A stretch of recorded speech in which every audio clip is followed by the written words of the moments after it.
अस्सलाम वालेकुम। ये F75 जहांगीर रोड मकान है और ये क्वार्टर है और इसके ऊपर कुछ लोगों आके इसके अंदर घुस गए हैं और वो औरतों का बेवा एक कुंवारी एक अनमैरिड बेटी है, वो बाप मर गया, यतीम बेटी है, उसके घर पे कोई गवर्नमेंट एम्प्लॉय अपने आप को कह रहा है और उसने आके कब्ज़ा कर लिया है और कह रहा है मुझे स्टेट ऑफिस वालों ने बिठाया है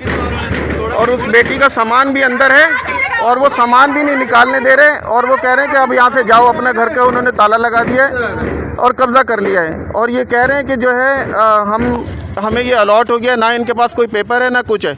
ये खुली बदमाशी है और जो जाके ये कह रहे हैं कि हमारे पास सब कुछ है और जाके स्टेट ऑफिस से बात करो, ना ये सामान निकालने दे रहे हैं और उन बच्ची की गैर मौजूदगी के अंदर इन्होंने घर के ऊपर कब्ज़ा किया है। आप प्लीज़ किसी को भिजवाएं, मीडिया को भिजवाएं,